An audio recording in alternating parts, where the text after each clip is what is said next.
अजमेर में आक्रांताओं के निशान, अब मौलाना हुए परेशान। 20 दिसंबर को होगी अगली सुनवाई, मौलाना दे रहे इतिहास की दुहाई। क्या राजस्थान के अजमेर में स्थित ख्वाजा मोइनुद्दीन चिश्ती की दरगाह शिव मंदिर है? यह सवाल इसलिए क्योंकि हिंदू सेना के राष्ट्रीय अध्यक्ष विष्णु गुप्ता ने इस मामले को लेकर एक याचिका दायर की। दावा किया कि यह महादेव का मंदिर है, जिसके बाद सेशंस कोर्ट ने याचिका को लेकर संबंधित पक्षों को नोटिस भेजा और अब अगली सुनवाई 20 दिसंबर को होनी है। हालांकि कोर्ट के इस फैसले के बाद मौलानाओं के पेट में दर्द होना शुरू हो गया। कोर्ट 20 दिसंबर को सुनवाई करता, उससे पहले ही मौलानाओं ने अपना राग अलापना शुरू कर दिया। किसी ने सीधा प्रधानमंत्री से जवाब मांग लिया, तो कोई देश के माहौल को खराब करने का आरोप लगाने लगा। गरीब नवाज की जो बारगाह है, ये पिछले 800 साल से हर मजहब के लोगों की पनाहगाह है। पूरी दुनिया में जो ख्वाजा साहब के अनुयायी हैं वो फैले हुए हैं, और वो किसी एक मजहब से नहीं है, हर धर्म के अंदर आपके चाहने वाले हैं। तो जिस किस्म की साजिश के तहत विष्णु गुप्ता नामक व्यक्ति ने अजमेर की जो अदालत है उसके अंदर ये वाद दायर किया है कि दरगाह नहीं मंदिर है, ये एक भारत में अशांति फैलाने की हमको बड़ी साजिश लगती है। और वहां पर दरगाह शरीफ में शिव मंदिर होने का दावा किया जा रहा है, जबकि ये सरासर गलत, झूठ पर मबनी दावा है। रूहानी इत्मीनान और सुकून हासिल करने वाली दरगाह पर आज इन शरपसंद आसिम ने, फरकापरस्त ताकतों ने ये जो हमला बोला है, ये पूरी अमन और शांति को, पूरे देश भर के शहरियों के मन को झंझोड़ने वाली बात है। मौलाना तो मौलाना, ओवैसी भाईजान भी अपनी राजनीति चमकाते दिखे। प्लेसेस ऑफ वर्शिप एक्ट 1991 का हवाला देते हुए दावा कर रहे हैं कि बादशाह अकबर ने अजमेर दरगाह में कई चीजें बनवाई। 800 साल से दरगाह शरीफ है वहाँ पर, और 800 साल में अलाउद्दीन खिलजी से लेकर उसके बाद आप अमीर खुसरो की किताब है, उसमें इस दरगाह के बारे में लिखा गया। फिर बादशाह अकबर ने वहाँ पर कई चीज़ें बनवाई। आज अचानक आप ये हरकत कर रहे हैं, तो सलीम चिश्ती की दरगाह नहीं है रहमतुल्लाह अलैह की, और ख्वाजा गरीब नवाज की दरगाह नहीं है। कहाँ रुकेगा बताइए? ये प्लेसेस ऑफ वर्शिप एक्ट 91 का क्या होगा? केवल वैसी ही नहीं, पहले से ही संभल दंगों के आरोपी सपा सांसद जियाउर रहमान बर्क फिर से भड़काऊ बोली बोलते दिखे। इतना ही नहीं, रामपुर से सपा सांसद मोहिबुल्लाह नदवी सेशंस कोर्ट के फैसले पर सवाल उठा रहे हैं, सोची समझी साजिश बता रहे हैं। अब संभल के बाद में ये लोग अजमेर शरीफ पहुंच गए, कब तक कहां जाकर के रुकेंगे? ये क्या चाहते हैं? ये इस प्रदेश और देश के साथ में क्यों खिलवाड़ कर रहे हैं उसके कानून के साथ? ये सोची समझी साजिश के तहत मुसलमानों को और हिंदुओं को लड़वाने के लिए कोशिश की जा रही है, लेकिन हिंदू भाई भी इसके लिए तैयार नहीं है, और वो भी फोन करके और अपने तरीके से हम लोगों को ये बता रहे हैं कि इसमें हमारी कोई मंशा शामिल नहीं है, हुकूमती एजेंसियां हैं जिनको इस्तेमाल किया जा रहा है। नेताओं ने कोर्ट के फैसले पर सवाल उठाया तो बीजेपी नेताओं ने बयानवीरों को आड़े हाथों लिया। केंद्रीय मंत्री गिरिराज सिंह ने कहा कि अगर कोर्ट ने कोई आदेश दिया है तो इसमें गलत क्या है। वहीं सांसद रवि किशन ने पलटवार करते हुए विपक्ष की मानसिकता पर सवाल उठाया। अजमेर में कोर्ट ने आदेश दिया है सर्वे का, हमारा काम है किसी हिंदू ने अगर याचिका दायर की और कोर्ट ने अगर सर्वे के लिए आदेश दिया है, इसमें दिक्कत क्या होनी चाहिए? ये सत्य है कि जब आक्रांता आए थे मुगल तो हमारे मंदिरों को तोड़ा था। यदि क्या अभी सम्मानी लोकतंत्र में माननीय कोर्ट के लिए भी लोग ऐसी बात करेंगे विरोधी पक्ष, इससे पता चलता है कि खिसियानी बिल्ली खंबा नोचे। मानसिक स्थिति सबकी बहुत गड़बड़ा गई है। फिलहाल इस सियासी बयानबाजी के बीच सवाल वही बना हुआ है कि ख्वाजा मोइनुद्दीन चिश्ती की दरगाह मंदिर है या दरगाह। अब देखना होगा कि अगली सुनवाई पर कोर्ट क्या आदेश देता है। Bureau report, Republic Bharat.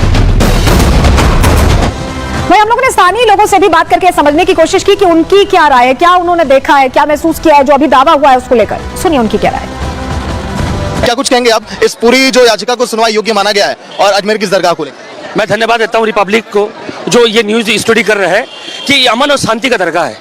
यहाँ के देश के प्राइम मिनिस्टर आते हैं, अन्य देश के प्राइम मिनिस्टर आते हैं, प्रेसिडेंट आते हैं, अन्य दल के लोगों आता है। ये 8 साल की दरगाह है, और इस दरगाह में जो हिंदू सेना ने जो दर्ज किया केस, जो कोर्ट में दाखिल किया, मैं इसकी निंदा करता हूँ। कुछ नहीं मिलने वाला। 850 साल पहले गरीब नवाज हिंदुस्तान में आए, और पूरे हिंदुस्तान के मुसलमान का ये अकीदा है कि गरीब नवाज हिंदुस्तान में आके मुसलमान को मुसलमान किए। अब आप बिहार का चुनाव आने वाला है, दिल्ली का चुनाव आने वाला है, तो नरेंद्र मोदी की जो गवर्नमेंट है ये हिंदू मुसलमान करने की कोशिश कर रही है। अभी बाबरी मस्जिद का मसला हल हो गया, हिंदू मुसलमान में आपस में एकता बढ़ रही है, तो अब कहाँ लड़ाया जाए? वही अंजुमन कमेटी के जो सचिव हैं सरवर चिश्ती, उनसे जब हमने बात की तो उनका कहना है कि ये जो याचिका ये बेबुनियाद है। उनको भी सुन लीजिए। सरवर जी क्या कहेंगे, जिस तरह से याचिका दाखिल की गई, फिर उसको एक्सेप्ट किया गया, फिर कहा गया कि 20 तारीख को अब इस पर देखिए आगे सुनवाई होने वाली है, इस पूरे मामले को कैसे आप देखते हैं? पहले देखिए, मैं कोई किताब का जिक्र कर रहा है तो ऐसे कोई भी किताब लिखते तो ये एक दरगाह की एक हेरिटेज है, 800 साल की परंपरा है, जहाँ हर धर्म जाति संप्रदाय के लोग आते हैं। देश की प्लूरलिज्म को और यूनिटी इन डाइवर्सिटी को हम 800 साल से प्रमोट कर रहे हैं। बादशाहों ने, राजाओं ने, सुल्तानों ने फरामीन दिए, हर साल प्राइम मिनिस्टर की चादर आती है, हर मजहब मिलत, हर धर्म संप्रदाय के लोग आते हैं, और एक आदमी एक किताब का हवाला दे, हर बिलास शारदा हिंदू महासभा से थे, उनकी किताब का हवाला दे, और उसमें भी ये लिखा है कि ट्रेडिशन सेज सो, तो आप उस पर एक फैसला दे देंगे। अच्छा, जिन 3 लोगों को पार्टी बनाया है, archaeological survey of India, Dargah committee जो मिनिस्ट्री फॉर माइनॉरिटीज में आती है, तो ये सब तो गवर्नमेंट बॉडी है। फर्स्ट स्टेक होल्डर्स जो यहाँ के हैं वो हेरिटेज खादिम्स हैं, जिनकी रिप्रेजेंटेटिव बॉडी अंजुमन है। 365 डेज 24/7 जितनी भी रसूमात हैं, जितनी भी रिचुअल्स हैं मज़ार अक़दस के, वो हम ही निभाते हैं, सब जानते हैं। प्लेसेस ऑफ वर्शिप एक्ट 91 आ गया तो ये चंद्रचूड़ की गलती थी जो CGI थे, जब मथुरा और काशी का गया उसको इम्प्लीमेंट करते तो ये नौबत नहीं आती। ये गलती उनकी है। और देश के जो प्राइम मिनिस्टर हैं, जो हमेशा कहते हैं मैं 140 करोड़ जनता का प्राइम मिनिस्टर हूँ, तो उनको अब इसमें मदाखलत करना चाहिए, राजधर्म निभाना चाहिए, तभी देश में स्वार्थ कायम रहेगा। तो देखिए, राजधर्म निभाने की बात भी कह दी जा रही है, जजेस पर तक सवाल खड़े कर दिए जा रहे हैं। मामला कोर्ट में है, कोर्ट पर भी ऐसा लग रहा है कि विश्वास नहीं है कुछ लोगों को, लेकिन इसको लेकर संत समाज भी अब नाराजगी जाहिर कर रहा है। क्या कह रहे हैं संत समाज के लोग, सुनिए जरा। ये तो इस देश का दुर्भाग्य ही है कि अब हम न्यायालय पर भी उंगली उठाने लगे हैं। सिर्फ सनातनी ही ऐसे हैं जो न्यायालय पे संवैधानिक तरीके से हम विश्वास कर रहे हैं। सनातनी कोई मारपीट नहीं कर रहे, सनातनी कोई पत्थर नहीं फेंक रहे, सनातनी किसी की, हमारे यहाँ क्या हो रहा है, बांग्लादेश में क्या हो रहा है आप देख रहे हैं ना सब। बांग्लादेश में बहन बेटियों को पैरों में रस्सी बांधकर उन्हें घसीटा जा रहा है रोड पे, उस पर भी कुछ बोले। हमारे मंदिरों को तोड़ तोड़ कर वहां मस्जिदें बनाई गई, उस पर भी कुछ बोले। मुझे नहीं लगता जिनका नाम आप ले रहे हैं वो बहुत दिनों से सदन में है। अजमेर ख्वाजा की दरगाह ही नहीं, अनगिनत प्राचीन मंदिरों को खंडित करके, मूर्तियों को खंडित करके, मंदिरों के पत्थरों से ही मकबरे और मस्जिद बनाई गई है। मेरा तो निवेदन है, जितने भी मुगल काल में मस्जिदें बनी हैं उन सभी मस्जिदों को जांच की जाए, उन सभी में कहीं ना कहीं शिव हनुमान मंदिर अवश्य मिलेगा। अब ये पूरी चर्चा चली रही थी और तब तक चर्चा में आते हैं राम गोपाल यादव, अखिलेश यादव के चाचा, समाजवादी पार्टी के चेहरे, जिन्होंने पहले भी जजेस को लेकर टिप्पणी की थी और जैसे ये मामला कोर्ट में स्वीकारा जाता है, नोटिस जाता है, फिर से उनका टिप्पणी करना शुरू हो जाता है। ऐसा लग रहा है कि उन्होंने आदत बना ली है। और सिर्फ उन्होंने ही नहीं, बहुत से ऐसे चेहरे हैं जो संविधान तो करते हैं, लेकिन संवैधानिक प्रक्रिया, कोर्ट पर उनकी आस्था ऐसा लग रहा है कि शून्य होती जा रही है। रिपोर्ट देखिए।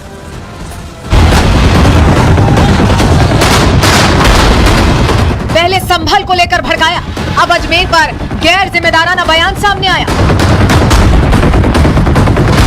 जजों का अपमान, राम गोपाल का एकमात्र अभियान। लगता है जजेस पर निशाना साधने का, जजेस को हर मुद्दे पर घेरने का, न्यायपालिका पर सवाल उठाने का ठेका समाजवादी पार्टी के नेता राम गोपाल यादव ने खुद ही ले लिया है। यही वजह है कि मौका कोई भी हो, राम गोपाल यादव जजेस पर सवाल उठाते दिखते हैं। दरअसल राजस्थान के अजमेर में स्थित अजमेर शरीफ की दरगाह को महादेव मंदिर बनाने वाली याचिका पर सेशंस कोर्ट में सुनवाई क्या हुई? राम गोपाल अपना काम करने निकल पड़े, बेतुका बयान तो दिया ही, जजेस पर अभद्र टिप्पणी तक कर डाली। पहले आप खुद ही सुनिए कि कैसे राम गोपाल यादव जजेस पर सवाल उठा रहे हैं। इस तरह के जजेस भी, छोटे छोटे जजेस बैठे हुए हैं जो इस देश में आग लगवाना चाहते हैं। अजमेर शरीफ पर हमारे प्रधानमंत्री स्वयं चद्दर भिजवाते हैं, सारे देश के लोग, दुनिया भर के लोग आते हैं वहाँ। अब उसको विवादों में डालना बहुत ही घृणित और ओछी मानसिकता का प्रतीक है।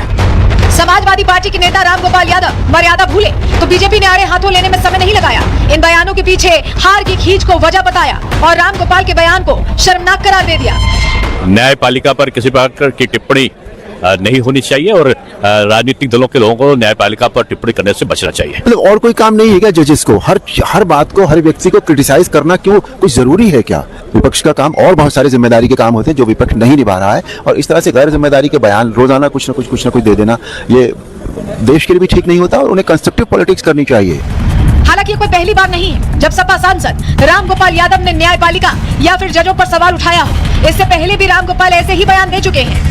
तो आपकी बाबरी मस्जिद और ये मंदिर दिख रहा है यार, वो तो जो तमाम इसी तरह की बातें कहते रहते हैं, तो क्या should I take notice of them? किसी पक्ष को जज ने फैसला दिया, जो आदेश दिया, उसमें दूसरे पक्ष को बुलाया ना जानकारी, ऐसा कभी होता नहीं। अगर इस तरह से होगा, इस तरह से जज फैसले करने लगे, सारे देश में आग लगा देंगे ये लोग तो। हालांकि अब राम गोपाल की भाषा तो यही बताती है कि जो विपक्ष हाथ में संविधान की किताब लेकर घूमता है, उसकी न्यायपालिका को लेकर क्या मंशा है। जो विपक्ष संविधान संविधान दिन रात चिल्लाता है, उसकी कोर्ट को लेकर क्या आस्था है।